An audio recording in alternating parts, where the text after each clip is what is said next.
നമുക്കോ അല്ലെങ്കിൽ നമ്മുടെ വേണ്ടപ്പെട്ട ഒരാൾക്കോ പെട്ടെന്നൊരു നെഞ്ചുവേദന വന്നു എന്ന് വിചാരിക്കുക. ഇങ്ങനെ സംഭവിക്കാതിരിക്കട്ടെ കേട്ടോ. അങ്ങനെ വന്നാൽ നമ്മൾ എന്താ ചെയ്യുക? നമ്മൾ ഈ രോഗിനെയും കൂട്ടി പെട്ടെന്ന് തന്നെ അടുത്തുള്ള ആശുപത്രിയിലേക്ക് പോകും അല്ലേ? ഭാഗ്യത്തിന് നമ്മൾ പോയ ആശുപത്രിയിൽ എല്ലാ സൗകര്യമുണ്ട്. പെട്ടെന്നൊരു എമർജൻസി വന്നു കഴിഞ്ഞാൽ മാനേജ് ചെയ്യാനുള്ള സെറ്റപ്പ് ഉണ്ട്, കാർഡിയോളജിസ്റ്റൊക്കെ ഉണ്ട്. അങ്ങനെ നമ്മൾ ആളെയും കൊണ്ട് നേരെ കാഷ്വാലിറ്റിയിലേക്ക് പോകുന്നു. അവിടെ നിന്ന് ഡോക്ടർ പരിശോധിക്കുന്നു, ECG എടുക്കുന്നു. ECG എടുത്ത ശേഷം ഡോക്ടർ നമ്മളെ അറിയിക്കുകയാണ്, ഈ വ്യക്തിക്ക് അറ്റാക്ക് വന്നതാണ്, ഹാർട്ടിലേക്ക് രക്തം കൊണ്ടുപോകുന്ന പ്രധാനപ്പെട്ട ഒരു കുഴലിന് എന്തുണ്ട്, ബ്ലോക്ക് വന്നിട്ടുണ്ട്. നമ്മൾ എത്രയും പെട്ടെന്ന് എന്ത് ചെയ്യണം? ഒരു ആൻജിയോപ്ലാസ്റ്റി ചെയ്യണം. മാത്രമല്ല ബുദ്ധിമുട്ട് കൂടാതിരിക്കാൻ വേണ്ടിയിട്ട് എന്ത് ചെയ്യുന്നു, ഡോക്ടർ കുറച്ച് ഗുളികകളൊക്കെ നമ്മുടെ രോഗിക്ക് കൊടുക്കുന്നുണ്ട്. സാധാരണഗതിയിൽ നമ്മൾ ആൻജിയോപ്ലാസ്റ്റി ചെയ്യാൻ വേണ്ടിയിട്ട് സമ്മതിക്കുന്നു. പേഷ്യൻറ്റിനെ ഉടനെ തന്നെ കാത്ത് ലാബിലേക്ക് ഷിഫ്റ്റ് ചെയ്യുന്നു, ആൻജിയോപ്ലാസ്റ്റി ചെയ്യുന്നു, ബ്ലോക്ക് നീക്കുന്നു, പേഷ്യൻറ്റിൻ്റെ ബുദ്ധിമുട്ട് മാറുന്നു, ഓക്കെ ആകുന്നു. ഇങ്ങനെയാണെങ്കിൽ ഒരു കുഴപ്പമില്ല. എന്നാൽ ചില കേസിൽ ഇങ്ങനെ അല്ല സംഭവിക്കുന്നത്. നമ്മൾ ആൻജിയോപ്ലാസ്റ്റി ചെയ്യണം എന്ന് പറയുമ്പോൾ പേഷ്യൻറ്റിൻ്റെ കൂടെയുള്ള ആൾക്കാരുണ്ടല്ലോ, ബൈസ്റ്റാൻഡർമാർ, അത് തന്നെ പ്രധാനപ്പെട്ട ചില അമ്മാവന്മാർ, അളിയന്മാരൊക്കെ കൂടിയിട്ട് ഒരു തീരുമാനം എടുക്കുകയാണ്, ഞങ്ങൾ എന്തായാലും ഈ ആശുപത്രിയിൽ നിന്ന് ചെയ്യാൻ ഉദ്ദേശിക്കുന്നില്ല, ഞങ്ങൾ വേറൊരു ആശുപത്രിയിലേക്ക് കൊണ്ടുപോവുകയാണ്, അതുകൊണ്ട് എന്തൊക്കെ എഴുതി തരാനുള്ളതെന്ന് വെച്ച് കഴിഞ്ഞാൽ നിങ്ങൾ തന്നോളൂ എന്ന് പറയും.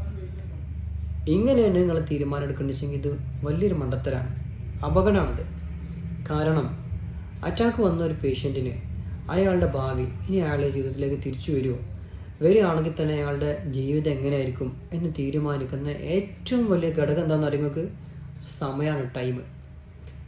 അതായത് ഈ നെഞ്ചുവേദന വന്നത് മുതൽ നമ്മൾ ഈ ബ്ലോക്ക് നീക്കി കൊടുക്കുന്നത് വരെയുള്ള സമയം എന്ന് പറയുന്നത് എക്സ്ട്രീംലി ഇമ്പോർട്ടൻ്റ് ആണ്.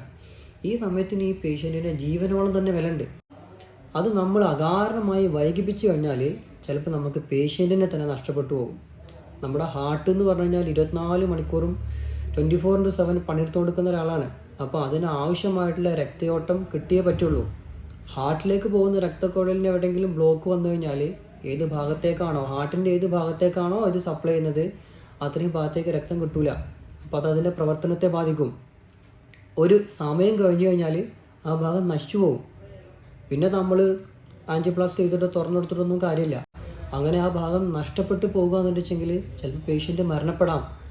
അല്ലെങ്കിൽ പിന്നീടുള്ള ജീവിതം എന്ന് പറയുന്നത് ഭയങ്കര ബുദ്ധിമുട്ടായിരിക്കും.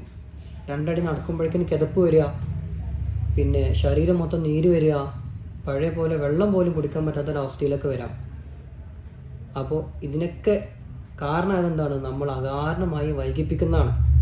സോ ഇങ്ങനെ ഒരു സാഹചര്യത്തിൽ, അതായത് നമ്മൾ കൊണ്ടുപോയ ആശുപത്രിയിൽ എല്ലാ സൗകര്യമുണ്ട്, ആൻജിയോപ്ലാസ്റ്റി ചെയ്യാൻ പറ്റുമെങ്കിൽ നമ്മൾ അവിടെ നിന്ന് തന്നെ ചെയ്യണം.